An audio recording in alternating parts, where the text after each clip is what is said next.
Comment ne plus jamais tolérer le manque de respect? Il y a un moment précis dans votre vie où tout a basculé. Ce moment où quelqu'un vous a manqué de respect et vous n'avez rien dit.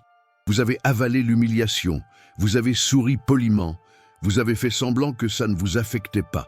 Mais à l'intérieur, quelque chose s'est brisé. Et depuis ce jour, les gens ont compris qu'ils pouvaient vous traiter de cette manière sans conséquence. Ce n'était pas votre faute, pas au début. On vous a conditionné à être gentil, à éviter les conflits, à tourner l'autre joue. On vous a dit que la dignité viendrait naturellement si vous étiez simplement une bonne personne. Mais c'était un mensonge. La vérité que personne ne vous dit, c'est que le respect n'est jamais donné gratuitement. Il est pris, il est imposé, il est défendu avec une férocité qui ne laisse aucune place à l'ambiguïté. Niccolò Machiavelli l'a écrit il y a 5 siècles dans Le Prince. Il vaut mieux être craint que d'être aimé. Et si l'on ne peut être les deux? Les gens modernes trouvent cette phrase choquante, brutale, immorale même. Mais Machiavelli ne faisait que décrire la réalité telle qu'elle est, pas telle que nous voudrions qu'elle soit. Et la réalité, c'est que les personnes qui se font respecter ne sont pas nécessairement les plus gentilles. Ce sont celles qui ont établi des frontières si claires, si non négociables, que les autres n'osent même pas tenter de les franchir. Dans ce qui suit, vous allez découvrir pourquoi vous avez été manqué de respect jusqu'à présent, et surtout, comment installer en vous cette présence, cette aura, cette autorité qui fait que plus jamais personne n'osera vous traiter avec mépris. Attention, ce que vous allez apprendre va détruire l'image que vous aviez de la gentillesse, de la diplomatie et du respect, parce que parfois, être respecté signifie accepter d'être craint. Avant de construire le respect, il faut comprendre pourquoi il vous manque actuellement. Et la réponse est simple mais difficile à accepter. Les gens vous manquent de respect parce que vous leur avez enseigné qu'ils le pouvaient. Chaque fois que vous avez laissé passer un commentaire déplacé sans réagir, vous avez envoyé un message. Chaque fois que vous avez ri nerveusement après une insulte déguisée en blague, vous avez communiqué quelque chose de fondamental: je ne me défendrai pas. Vous pensiez être diplomate, mature, au-dessus de ça. Mais les autres ont simplement vu de la faiblesse. Parce que les êtres humains, qu'on le veuille ou non, fonctionnent selon des hiérarchies invisibles. Nous testons constamment les limites des autres. C'est un comportement ancestral, programmé dans nos cerveaux depuis l'époque où la survie dépendait de savoir qui était fort et qui était vulnérable. Et quand quelqu'un teste vos limites et découvre qu'il n'y en a pas, ou qu'elles sont floues, négociables, il vous classe automatiquement comme quelqu'un qu'on peut manipuler, utiliser, mépriser. Ce n'est même pas conscient la plupart du temps. C'est un calcul social instinctif. Les prédateurs, qu'ils soient physiques ou sociaux, ciblent toujours les proies les plus faciles. Et vous êtes devenu une proie facile, non pas parce que vous êtes faible par nature, mais parce que vous n'avez jamais appris à montrer vos crocs. Pensez à quelqu'un dans votre vie qui se fait respecter sans effort. Cette personne ne mendie pas l'attention, ne cherche pas l'approbation, ne tolère aucun comportement douteux.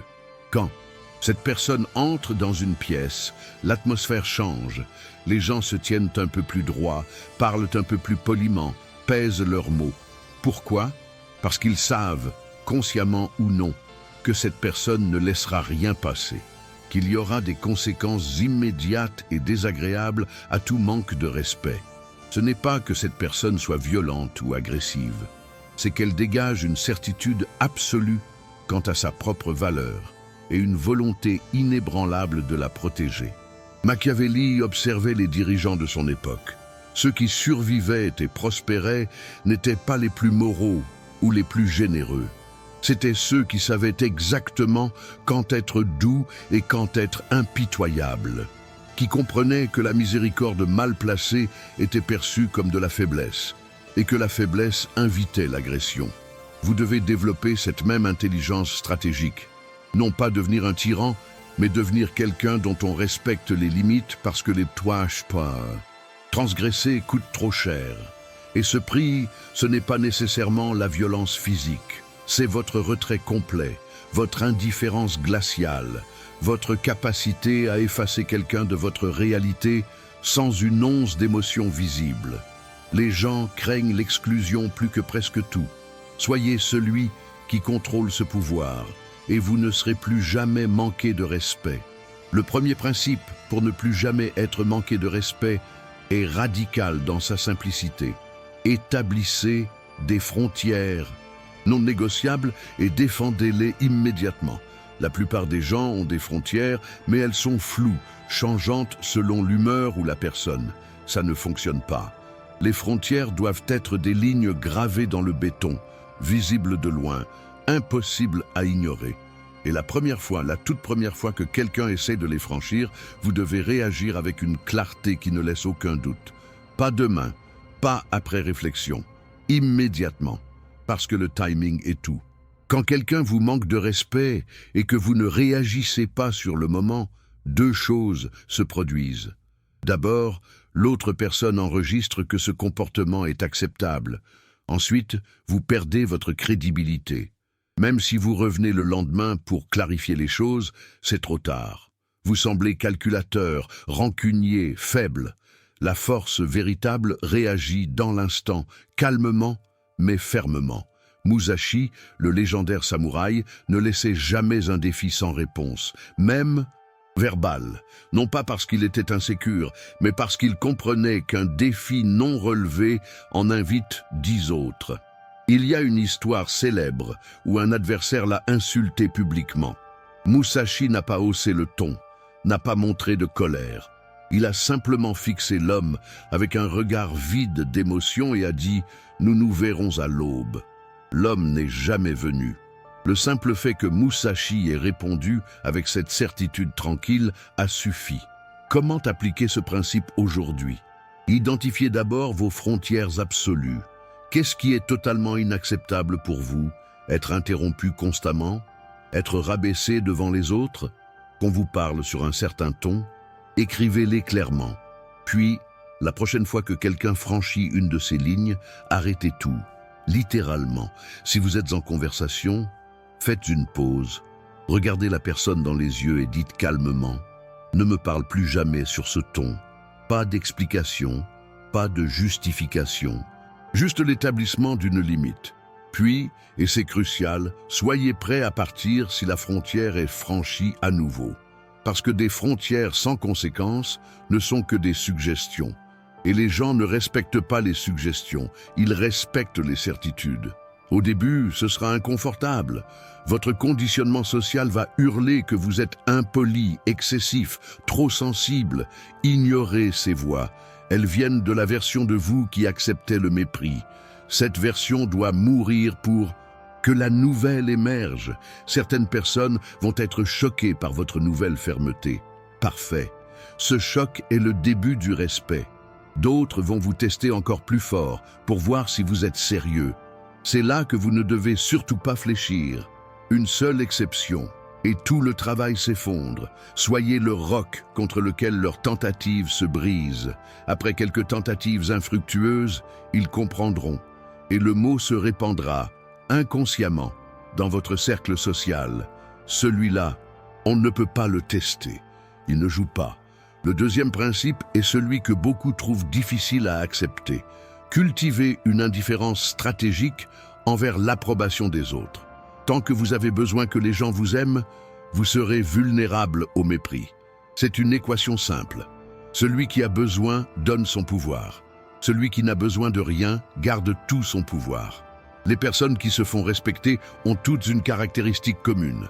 Elles semblent parfaitement à l'aise avec la possibilité de déplaire, de déranger, d'être mal comprises. Ce n'est pas qu'elles cherchent activement à être détestées, c'est qu'elles ont fait la paix avec cette éventualité. Et cette paix intérieure crée une aura d'autorité que les autres ressentent instinctivement. Machiavelli écrivait « Celui qui cherche à être aimé de tous ne sera respecté de personne ». Parce que pour être aimé de tous, vous devez constamment vous adapter, vous plier, accepter l'inacceptable. Vous devenez un caméléon social, changeant selon l'audience. Et les gens le sentent. Ils sentent que vous n'avez pas de colonne vertébrale fixe, que vous êtes malléable. Et ce qui est malléable ne commande jamais le respect. Pensez aux leaders que vous respectez vraiment, pas ceux que vous aimez nécessairement. Ils ont tous une qualité. Ils semblent imperméables à l'opinion. Ils prennent des décisions impopulaires sans se justifier excessivement. Ils disent non sans guilt. Ils vivent selon un code interne qui ne négocie pas avec la pression externe. Comment développer cette indifférence stratégique? Commencez par un exercice mental puissant. Chaque fois que vous êtes sur le point de faire quelque chose pour gagner l'approbation d'autrui, arrêtez-vous. Demandez-vous, est-ce que je ferais ça si personne ne le savait jamais? Si la réponse est non, alors ne le faites pas.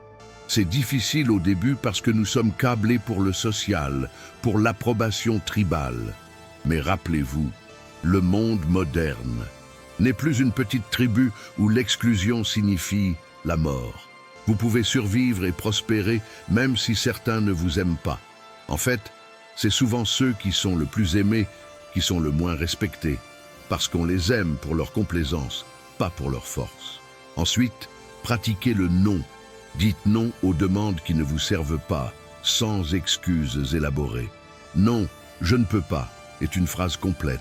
Pas besoin de construire un argumentaire défensif. Observez comment les gens réagissent. Certains vont accepter immédiatement et vous respecteront davantage. D'autres vont pousser, tenter de vous faire sentir coupable. Cela vous montre exactement pourquoi vous aviez besoin de cette frontière. Restez ferme. À chaque non maintenu, vous reprenez un morceau de votre pouvoir. Avec le temps, quelque chose de magique se produit. Les gens arrêtent de vous faire des demandes inappropriées. Ils vous consultent avec plus de considération. Ils mesurent leurs mots. Non pas parce que vous êtes devenu agressif, mais parce que vous êtes devenu rare, précieux. Quelqu'un dont l'attention et l'approbation ont de la valeur précisément parce qu'elles ne sont pas distribuées gratuitement. Et dans un monde où tout le monde désespère d'être aimé, celui qui n'en a pas besoin règne. Le troisième principe est viscéral et immédiat. Maîtrisez votre langage corporel et votre présence physique. Le respect se gagne d'abord non-verbalement, bien avant que vous n'ouvriez la bouche. Décision. Études en psychologie sociale montrent que les gens forment une opinion sur votre statut en moins de 7 secondes et 93% de cette évaluation est basée sur le non-verbal. Votre posture, votre regard, la manière dont vous occupez l'espace, le rythme de vos mouvements.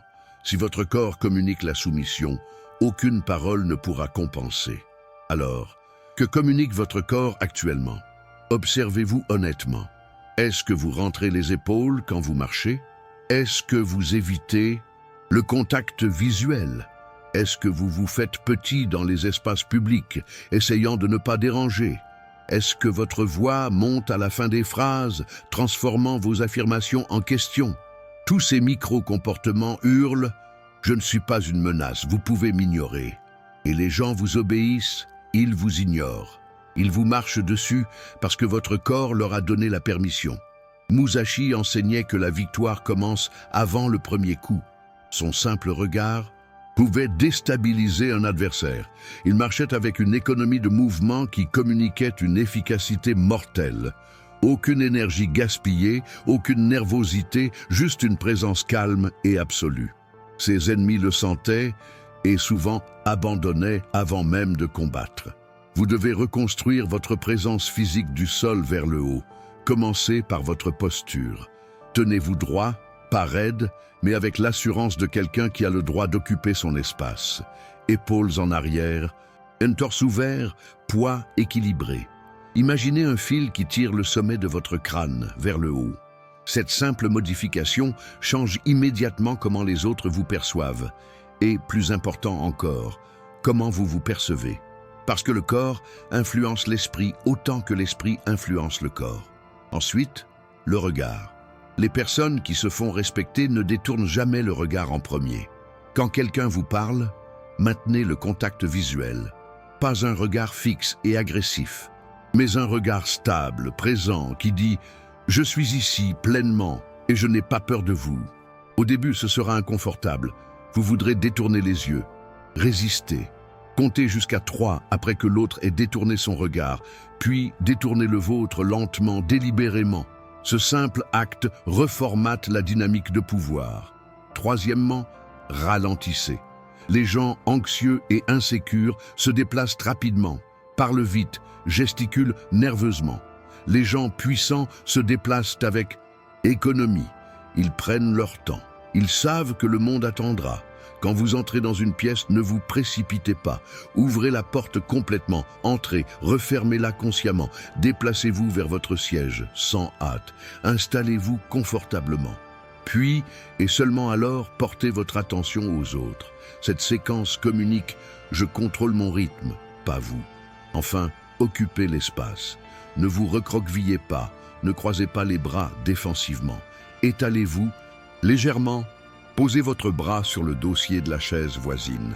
Utilisez des gestes ouverts et mesurés quand vous parlez. Vous n'êtes pas en train d'agresser l'espace. Vous affirmez simplement votre droit à en faire partie pleinement. Ces ajustements peuvent sembler superficiels, mais ils produisent des résultats profonds.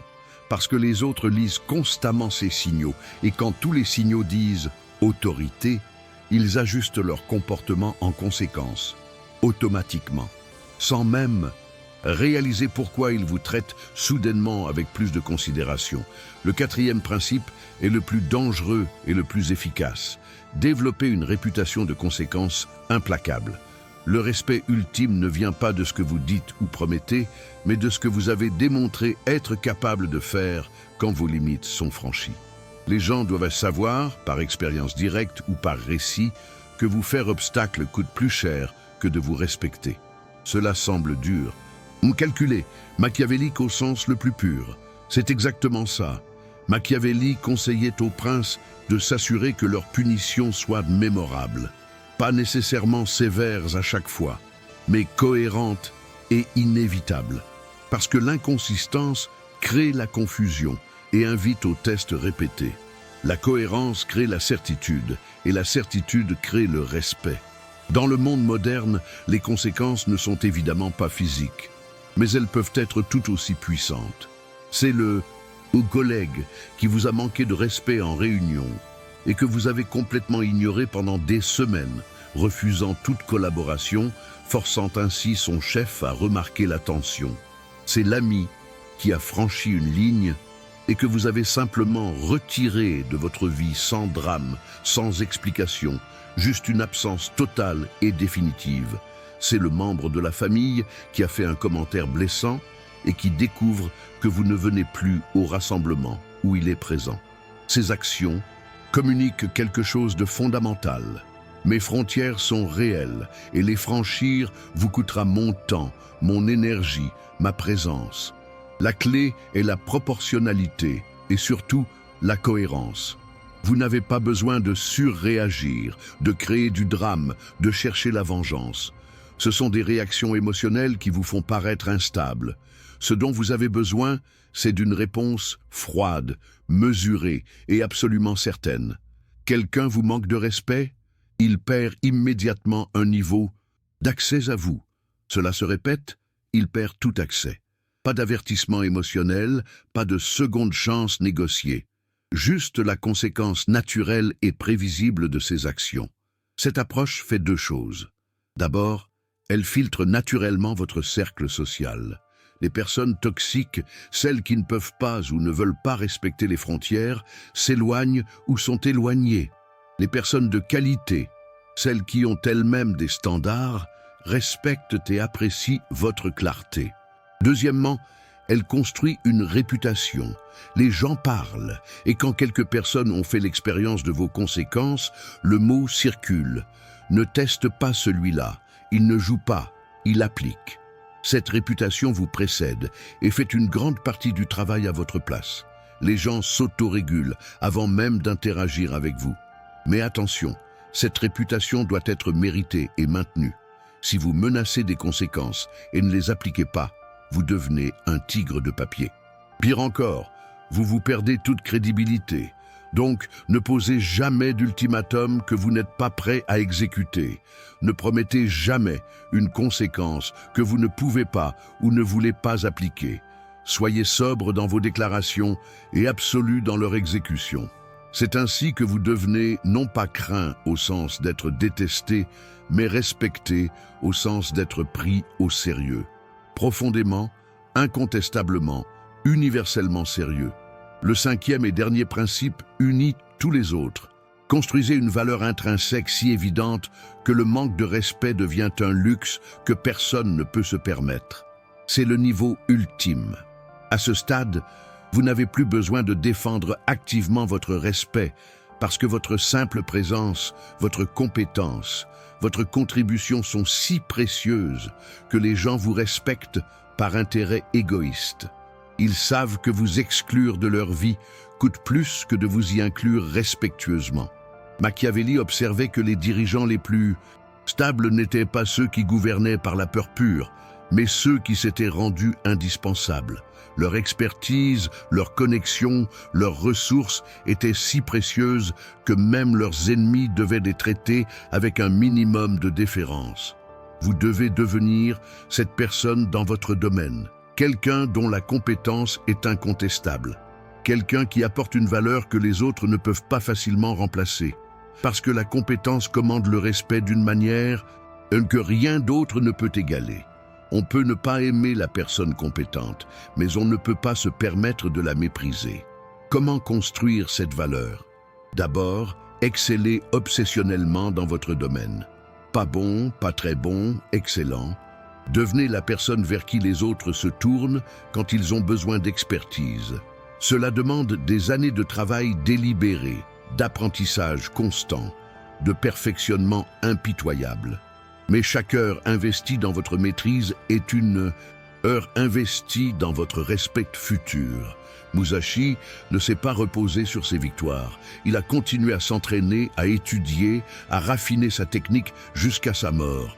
Cette quête permanente d'excellence le rendait intimidant même pour ceux qui ne l'avaient jamais vu combattre. Sa réputation de maîtrise précédait chaque rencontre. Deuxièmement, développer des compétences rares et empilables. Ne soyez pas juste bon en une chose. Soyez excellent en 3 ou 4 domaines qui se combinent de manière unique. Cette intersection de compétences vous rend irremplaçable. Par exemple, ne soyez pas juste un bon développeur, soyez un excellent développeur qui comprend aussi le design et peut communiquer clairement avec les non-techniques. Soudainement, vous êtes dans une catégorie de 1. Troisièmement, construisez un réseau basé sur la valeur mutuelle, pas sur la flatterie. Connectez-vous avec des gens compétents et apportez-leur de la valeur avant d'en demander. Créez des relations où le respect est la fondation parce que vous avez prouvé votre utilité et votre fiabilité. Ces personnes deviennent vos alliés naturels et leur respect pour vous rayonne dans leur propre réseau. Quatrièmement, documentez et partagez votre expertise. Écrivez, enseignez, créez du contenu, non pas pour la vanité, mais pour établir votre autorité. Quand quelqu'un peut Google votre nom et trouver des preuves concrètes de votre maîtrise, le respect est préinstallé avant même votre première rencontre. Enfin, soyez difficile à atteindre sans être arrogant. Votre temps est précieux parce que vous l'utilisez pour créer de la valeur. Les gens qui veulent accéder à vous doivent démontrer qu'ils respectent ce temps. Pas d'appels impromptus, pas de demandes floues, pas d'exploitation de votre générosité. Vous aidez volontiers, mais selon vos termes. Et les personnes sérieuses respectent ces termes sans problème. Vous venez de découvrir les 5 principes pour ne plus jamais être manqué de respect. Établir des frontières non négociables et les défendre immédiatement. Cultiver une indifférence stratégique envers l'approbation des autres. Maîtriser votre langage corporel et votre présence physique. Développer une réputation de conséquences implacables. Construire une valeur intrinsèque si évidente que le manque de respect devient trop coûteux. Ces principes ne sont pas théoriques. Ils ont été forgés dans les cours royales, sur les champs de bataille, dans les salles de conseil, d'administration, partout où le pouvoir s'échange et où les hiérarchies se forment. Machiavelli les a observés, Musashi les a vécus, et maintenant, vous les possédez. Mais posséder la connaissance n'est pas suffisant, vous devez l'incarner. Vous devez faire de ces principes non pas des techniques que vous appliquez, mais des aspects fondamentaux de qui vous êtes. Cela prend du temps. Cela demande une vigilance constante au début jusqu'à ce que ces comportements deviennent automatiques. Vous allez rencontrer de la résistance. Les personnes habituées à l'ancienne version de vous vont tester la nouvelle. Certaines vont même devenir hostiles parce que votre transformation leur rappelle leur propre acceptation du mépris. Laissez-les partir. Votre respect ne peut pas coexister avec leur besoin de vous diminuer. Et progressivement, quelque chose de profond va changer dans votre vie. Les interactions toxiques vont disparaître, remplacées par des relations basées sur le respect mutuel. Vous allez marcher différemment, parler différemment, exister différemment, non pas parce que vous jouez un rôle, mais parce que vous êtes devenu quelqu'un d'autre. Quelqu'un qui ne négocie plus sa dignité. Quelqu'un que personne n'ose plus mépriser. Pas par accident, mais par de